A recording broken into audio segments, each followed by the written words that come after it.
بسم اللہ الرحمن الرحیم۔ کیا آپ نے آج نبی کریم صلی اللہ علیہ وآلہ وسلم پر درود و سلام بھیجا ہے؟ کبوتروں کو ستانے اور مارنے سے کیا ہوتا ہے؟ نبی کریم صلی اللہ علیہ وآلہ وسلم کو کبوتر کیوں پسند تھے؟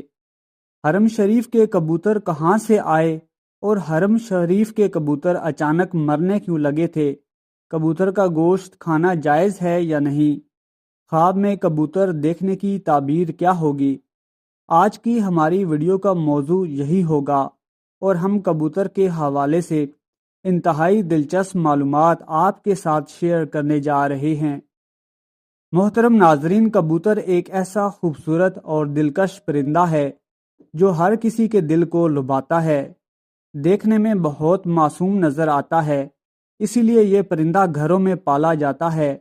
اس کے علاوہ اکثر مزاروں پر بھی موجود رہتا ہے۔ تفسیر روح البیان میں لکھا ہے کہ جب اللہ کے پیغمبر حضرت نوح علیہ السلام کی کشتی جودی پہاڑ پر ٹھہری تو اللہ کے پیغمبر نے پرندوں میں سے کوے کو یہ آرڈر پاس کیا کہ جاؤ زمین کا جائزہ لے کر آؤ کہ زمین پر کتنا پانی باقی ہے، یعنی پانی خشک ہوا ہے یا نہیں۔ تو کوا وہاں سے اڑ گیا اور اسے کوئی مردار مل گیا۔ کوا اس مردار کو کھانے میں مشغول ہو گیا اور واپس پلٹ کر نہ آیا۔ اسے اللہ کے پیغمبر کا جو آرڈر تھا وہ بھول گیا تھا۔ اس کے بعد حضرت نوح علیہ السلام نے کبوتر کو زمین کا جائزہ لینے کے لیے بھیجا۔ کبوتر زیتون کے درخت کا ایک پتا لے کر حاضر ہوا تو حضرت نوح علیہ السلام سمجھ گئے کہ پانی ابھی بالکل خشک نہیں ہوا۔ اس کے بعد حضرت نوح علیہ السلام نے کبوتر کو کچھ دنوں کے بعد دوبارہ بھیجا۔ جب کبوتر حضرت نوح علیہ السلام کے پاس دوبارہ واپس آیا تو اس کے پاؤں پر کیچڑ لگا ہوا تھا، جس سے اللہ کے پیغمبر سمجھ گئے کہ پانی زمین میں تقریباً جذب ہو چکا ہے، مگر کیچڑ ابھی باقی ہے۔ حضرت نوح علیہ السلام کبوتر کی اس ذہانت سے بڑے خوش ہوئے اور کبوتر کو امن و سلامتی کی دعا دی۔ یہ اسی دعا کی برکت ہے کہ لوگ کبوتر کو آج بھی اچھا سمجھتے ہیں۔ یہی وجہ ہے کہ کبوتر انسانی آبادی سے مانوس ہے اور کوے کو خوف کی بد دعا دی۔ یہی وجہ ہے کہ کوا انسانی آبادی سے ہراساں رہتا ہے، لوگ اسے آج تک منحوس سمجھتے ہیں۔ محترم ناظرین، فقہا کے نزدیک گھروں میں شوقیہ پرندے پالنا یا کبوتر رکھنا جائز ہے۔ شرط یہ ہے کہ ان کی غذا، سردی، گرمی اور بارش سے حفاظت کا انتظام کیا جائے، اور جب اہل خانہ کہیں گھر سے باہر جائیں تو ان کی غذا اور دیکھ بھال کا مناسب انتظام کر کے جائیں۔ پرندوں کو ستانے کے حوالے سے ممانعت ہے۔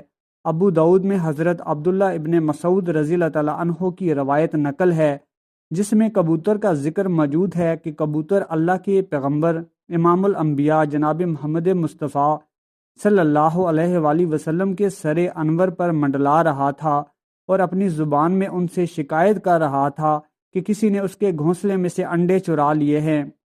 حضور تاجدار ختم نبوت حضرت محمد صلی اللہ علیہ وآلہ وسلم نے صحابہ کرام رضوان اللہ تعالیٰ علیہم اجمعین میں اعلان کیا کہ کس نے اس کبوتر کے انڈے اٹھائے ہیں۔ ایک صحابی نے انڈا اٹھانا قبول کیا تو آپ صلی اللہ علیہ وآلہ وسلم نے حکم دیا کہ انڈے گھونسلے میں واپس رکھ دیے جائیں۔ اس روایت سے معلوم ہوا کہ پرندوں کو ستانا ناجائز ہے، اور پرندوں کو ستانے سے اس لیے روکا گیا ہے کہ پرندوں کی بد دعا لگتی ہے، کیونکہ کبوتر بھی ان پرندوں میں شامل ہے جو انبیاء کا پسندیدہ رہا ہے۔ اسی لیے اگر کبوتروں کو ستایا جائے تو کبوتر بھی بد دعا دے سکتا ہے، لہٰذا کبوتر کو ستانے سے اجتناب کرنا چاہیے۔ محترم ناظرین، مکہ مکرمہ میں تو آپ گئے ہوں گے یا آپ نے ویڈیوز میں دیکھا ہوگا کہ مسجد حرام کے اطراف میں لوگ بڑی تعداد میں ثواب کی نیت سے کبوتروں کو گندم ڈالتے ہوئے نظر آتے ہیں۔ جیسے ہی اس مقدس سرزمین پر اپنے پاؤں رکھتے ہیں تو کبوتر کے جھنڈ لوگوں کا استقبال کرتے ہوئے نظر آتے ہیں۔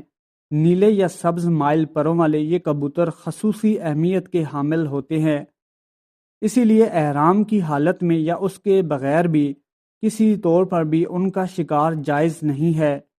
ان کے شکار یا قتل کرنے کی صورت میں آپ کو فدیہ یا ان کا دام ادا کرنا پڑے گا۔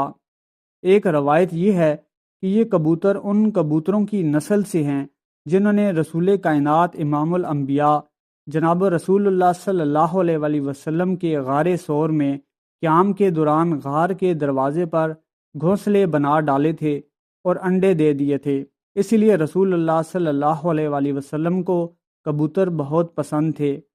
ایک دوسری روایت کے مطابق حرم مکہ کے کبوتروں کی نسل کا تعلق ان ابابیل پرندوں سے ہے جو سمندر کی جانب سے آئے تھے اور اپنے پنجوں میں پتھر اور کنکریاں اٹھا رکھی تھی تاکہ بیت اللہ کو تباہ کرنے کے ارادے سے آنے والے یمن کے بادشاہ، حبشہ کے بادشاہ جسے آج کل ایتھوپیا کہا جاتا ہے، جس کا پرانا نام حبشہ تھا، وہاں کے بادشاہ ابراہ الاشرم کو باز رکھا جا سکے جو بیت اللہ کو منہدم کرنے کی نیت سے آیا تھا۔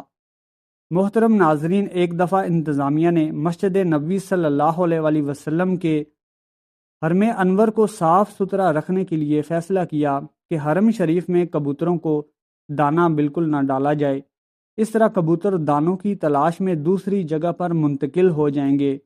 اس حکم پر عمل کیا گیا اور کئی دنوں تک دانہ ڈالا نہ گیا، مگر کبوتروں کی گنبد خضرا سے محبت کا یہ عالم تھا کہ بھوک سے مر رہے تھے مگر آستانہ محبوب صلی اللہ علیہ وآلہ وسلم چھوڑنے کے لیے تیار نہیں تھے۔ اسی بات پر کمنٹ سیکشن میں لکھیں سبحان اللہ۔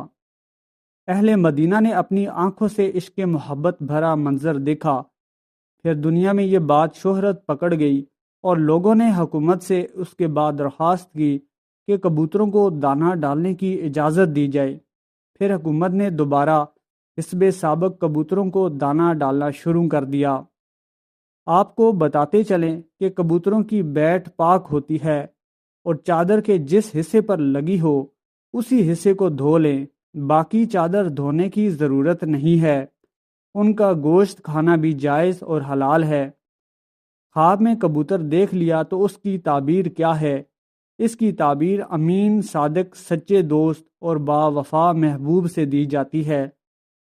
بسا اوقات خواب میں کبوتر کا نظر آنا ایسی بابرکت اور حسین و جمیل عورت کی طرف اشارہ ہوتا ہے جو کہ اپنے شوہر کے علاوہ کسی اور کی خواہش مند نہ ہو۔ اگر خواب میں کبوتر کسی مریض کے سر پر بیٹھا ہوا دکھائی دے تو اس کی تعبیر مریض کی موت سے بھی دی جاتی ہے۔ امید ہے کہ آج کی یہ معلوماتی ویڈیو آپ کو ضرور پسند آئی ہوگی۔ ویڈیو پسند آئی ہے تو چینل کو سبسکرائب کر لیں اور بیل آئیکن کو بھی دبا دیں۔